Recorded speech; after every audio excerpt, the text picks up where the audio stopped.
Welcome to our deep dive into the life of Steve Ross, Oh, yeah, Steve Ross. the man behind Warner Communications, Mhm.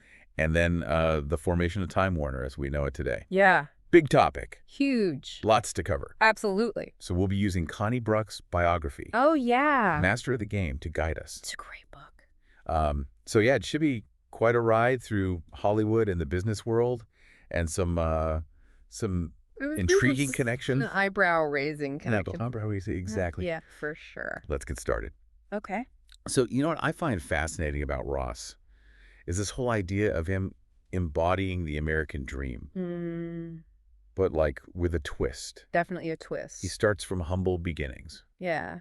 right? Rags to riches story. Creates this massive media empire, Yeah. but the path he chose, it's not always so straightforward. That's what makes it so interesting, right? Exactly. I think you know the story, and then there's a turn. Always another turn. Always another turn, yeah. So he starts, really far from the glamour of like Hollywood. Like about as far as you can get. Right. Funeral homes. Funeral homes, parking lots. Yeah, those are his early days. Not exactly the most, Not glamorous. but even as a kid, Ross had this knack for business. Oh, he was a hustler from the beginning. Like Bruck mentions how he would buy cigarettes and then sell them to his own father for a profit. To his father. Yeah, his father. Smart. I mean, that right there just shows you his ambition early on. Absolutely. That comfort with pushing boundaries even back then. Yeah, he wasn't afraid to make a deal. So we see this hustle early on. Oh, yeah. But does that really translate into the business world? You No. know, is it just about making a quick buck, or is there something more driving him? I think it's more than just the money. Okay. You know, there's this anecdote about Ross replacing light bulbs with flash bulbs. What? Yeah, to prank his college roommate, Really? just to see the look on his face when you flip the switch. Yeah, and it reveals this deep-seated need to win. This need to be in control, even in seemingly insignificant situations. Even back then. Yeah, and this drive to come out on top, it becomes a recurring theme throughout his career. And so, that need to win really comes into play. Oh, yeah. As Ross enters the world of parking lots and cleaning services with Kinney Service. Kinney Service, that was his launching pad. Right, and this is where his partnership with Manny Kimmel, Manny Kimmel. a figure with some alleged ties to organized crime. Yeah, you can't talk about Ross without talking about Kimmel. Right, it really raises some eyebrows. It definitely adds a layer of complexity to the story. A layer of complexity. It's just, he's willing to operate in morally ambiguous areas to achieve success. Achieve success, right? And Bruck even mentions alleged cash payoff. Cash payoff. To Teamsters officials. Wow, so, these cash payoffs to Teamsters officials. Yeah. What did that actually achieve for Kinney? Well, it allowed them to, sidestep regulations, secure contracts, operate with less scrutiny from authorities. Yes, screwed me. Gave them an edge, Okay. but a potentially illegal one. Right. So, the willingness to bend the rules, Right. it becomes a hallmark of Ross's approach to business. And it follows him all the way to Hollywood. Oh, yeah, he brought that with him. It's such a bold move, going from parking lots to acquiring a talent agency.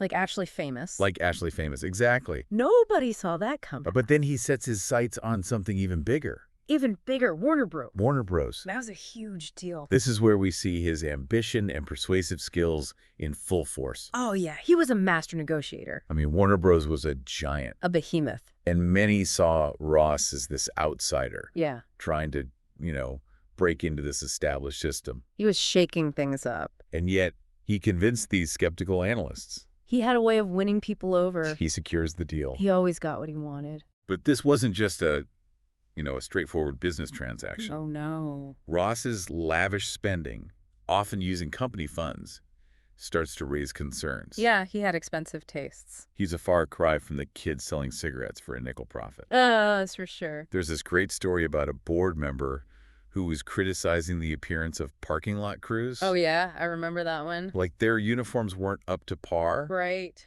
And instead of just addressing the concern directly, What did he do? Ross hires this comedian to give a completely nonsensical presentation to the board. You're kidding. No, I'm serious. What was the point of that? Essentially mocking the criticism. Wow. It really shows his need to control the narrative. Yeah, and his sense of humor. And his sense of humor. A bit twisted, though. A little bit. But effective. Right, and this tendency to use, like, unconventional tactics. He always kept people guessing. Always kept people guessing. That's for sure. It's like he enjoyed playing games with people. Yeah, he loved the game. Even in a corporate setting. That was his playground. But the stakes get much higher with the Westchester Premier Theatre scandal. Oh, yeah, that was a big one. This is where we start to see the darker side of Ross's operations. Things got messy. The theater was a major investment. A lot of money on the line. But there were allegations of skimming profits. Skimming profits. And connections to organized crime. That's a serious accusation. Which led to an FBI investigation. The feds were on his tail. Even Ross's trusted financial advisor, Saul Weiss, ends up convicted. Wow. It was a huge scandal. It definitely tarnished his reputation. And it casts a shadow over Ross and Warner Communications. For sure. So how does he handle all this intense pressure? That's the question.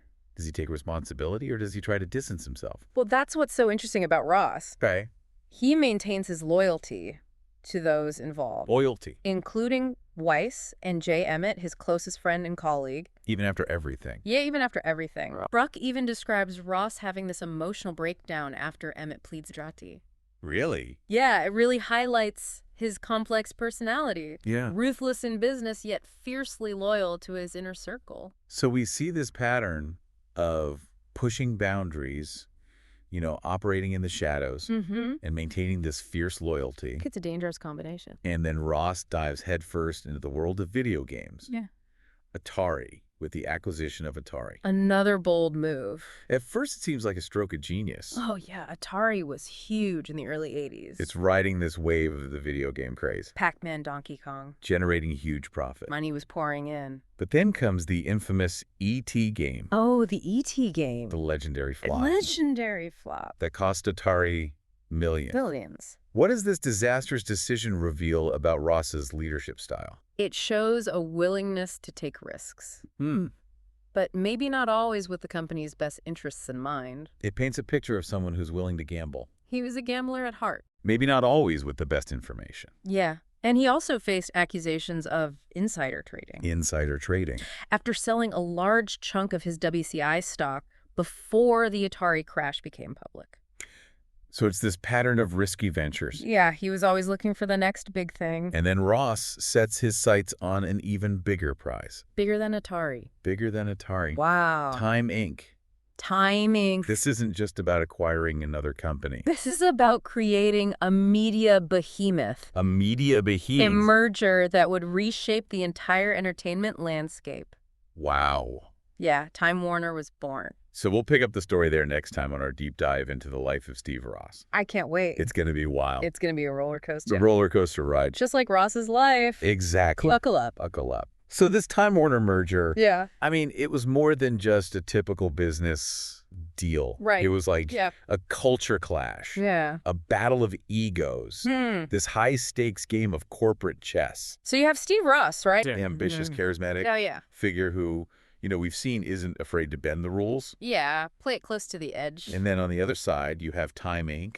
This, like, bastion of journalistic integrity. This symbol of traditional values. Yeah, old school media. It just seems like a recipe for conflict. Oh, absolutely. Right. And the personalities involved. Yeah. Just add fuel to the fire. So Time Inc., right, was run by this trio of executives. Yeah. Dick Monroe, Nicholas, White. Gerald Levin. Each with their own distinct style. Bruck describes Nicholas as this tough, no-nonsense operator. A real hard-nosed executive. While Levin was more of a visionary. The ideas guy. But with a mixed track record on deals. Some hits and some misses. So where does Monroe fit into all of this? Well, Monroe was the seasoned CEO. Okay. You know, trying to steer this massive merger. Right. Trying to ensure a smooth transition. And we know smooth transitions weren't exactly Ross's specialty. Yeah, he was more about shaking things up. Right. And Ross had just orchestrated this hostile takeover of another company. Yeah, that didn't go over well with everyone. Showing he wasn't afraid to play hardball. No, he wasn't. Yet somehow he managed to charm his way into a merger agreement with Time Inc. He had a way about him. Which, on the surface, seemed like a partnership of equals. But was it really? Right. So was it really? Because Ross negotiated a deal that guaranteed him the CEO position for 8 years. 8 years. Effectively sidelining Nicholas from the outset. Wow. Yeah, so much for a partnership of equals. So much for that partnership of equals. It seems like Ross was setting the stage for complete control. From the very beginning. Yeah, he always had a plan. And so as the merger unfolded, Mm-hmm. the cultural differences between the two companies became increasingly apparent. It was like oil and water. Time Inc. prided itself on this conservative corporate culture. Right. Traditional. While Warner Communications embraced the extravagance of Hollywood. The parties, the private jets. Bruck even mentions that some Time executives were shocked by Ross's spending habits. Yeah, they weren't used to that kind of lifestyle. And his close ties to celebrities? He was Hollywood royalty. Like, they came from different worlds. They did. And then there's this lingering concern about Ross's past associations with figures like Manny Kimmel. Yeah, that never really went away. Time Inc.'s board was understandably worried. They had a reputation to protect. About the potential impact on their reputation. It was a PR nightmare waiting to happen. This classic clash of old world values and new world ambition. And in the end, new world ambition won out. But despite all these concerns, the merger proceeded. Yeah, they signed on the dotted line. Right. And Time Warner, this media giant, was born. Right, this media giant that would go on to shape the entire entertainment industry. Yeah, but the battle for control wasn't over yet. So even though Ross had secured that CEO position, he still faced opposition from Nicholas. Oh, yeah. Nicholas wasn't going down without a fight. Who was now the president and COO of Time Warner. A powerful position. This was a power struggle waiting to explode. And it did. So they had very different visions for the future of the company. They did. Right. Nicholas favored a more cautious approach. Steady growth. Protect the bottom line. While Ross was eager to... Ross wanted to push the boundaries. Expand into new territories. It's just cable television. Cable was the future in his eyes. Wasn't QUBE that early experiment with interactive cable? Oh, yeah. QUBE. Wasn't that a product of Ross's vision? Absolutely. Ross saw cable as the future of entertainment. Right. Delivering movies, shopping, interactive games. Right, to people's homes. Yeah, it was revolutionary. Revolutionary, but expensive. Very expensive. And Time Warner was already carrying a significant debt load from the merger. They were leveraged to the hilt. So Nicholas was understandably concerned. Yeah, he was a voice of reason. That Ross's ambitions would push the company towards financial ruin. And he wasn't alone. So Nicholas wasn't alone in his concerns. No, the board was getting nervous too. The Time Warner board. Now composed of members from both Time Inc. and Warner Communications. Right. They started to question Ross's leadership. What were some of their specific concerns? Well, the disastrous Atari acquisition, for one. The lingering shadow of the Westchester Premier Theatre scandal. Right. And, of course, Ross's lavish spending habits. That was a lot. It was a lot, and it created this growing sense of unease among the board members. So you have this internal power struggle playing out. Yeah, it was intense. Against a backdrop of financial pressure and a board losing confidence in its CEO. It was a recipe for disaster. A recipe for disaster. It was a precarious situation, to say the least. Precarious. But Ross, being Ross, yeah, a master of corporate maneuvering, he managed to outmaneuver Nicholas, solidified his control over Time Warner. How did he achieve that? Well, he relied on his trusted advisors. Okay. Guys like Arthur Lehman, Ed Aboudi, to help him navigate the treacherous waters of corporate politics. Corporate politics. Bruck describes Aboudi as this financial wizard operating behind the scenes. Behind the scenes. With a remarkable influence. So Aboudi didn't even hold an official position. No, not really. In the company. But he had Ross's ear. And he wielded so much power. Oh, yeah, he was a power broker. It really speaks volumes about Ross's unorthodox management style. He did things his own way. And his reliance on personal loyalty. Loyalty was everything to Ross. It was everything. He built this tight-knit circle of advisors and confidants who helped him maintain control. But that reliance on loyalty could backfire. It could, and it did. Because cracks began to appear in his carefully constructed empire. Yeah, even the most powerful figures are vulnerable to the shifting tides of fortune. And in Ross's case, those shifting tides were about to take a dramatic turn. So Ross, he's at the top for so long. Yeah, he had a good run. But, his health starts declining. late 80s. Yeah. Prostate cancer diagnosis. Things get even more complicated. It definitely adds another layer to the story. You know, you'd think with that agreement that Ross had with Nicholas during the merger, right, the succession plan would be pretty clear. Yeah, you'd think so. But with Steve Ross, yeah, with Steve Ross, things are rarely simple. He always had to be in control. That need to control everything. Time Warner was his legacy, his creation. He wasn't going to let go easily. Even with his health deteriorating. So you have Nicholas who, technically had the right to take over. Mm-hmm. And then there's Levin. Right. Who's becoming more and more influential. A rising star. What a tense situation. Oh, yeah. You can imagine the tension in those board meetings. Oh, yeah. Everyone vying for position. Ross pulling strings. But his grip weakening? It's a real-life corporate drama. Ambition, loyalty, betrayal. And then, in a surprising turn of events, yeah, it wasn't Nicholas who came out on top. Nope. Ross throws his support behind Gerald Levin. Gerald Levin, the dark horse. What a gamble. Yeah, Levin was brilliant. Right. But he didn't have the operational experience. Right, or the Hollywood connections that Nicholas had. So why Levin? Why do you think Ross chose him? Maybe he saw a kindred spirit. Okay. Someone who shared his vision for Time Warner's future. Interesting. It's remarkable. Yeah. Even as his health was failing, Ross orchestrated this major power shift. Convinced the board that Levin was the right choice.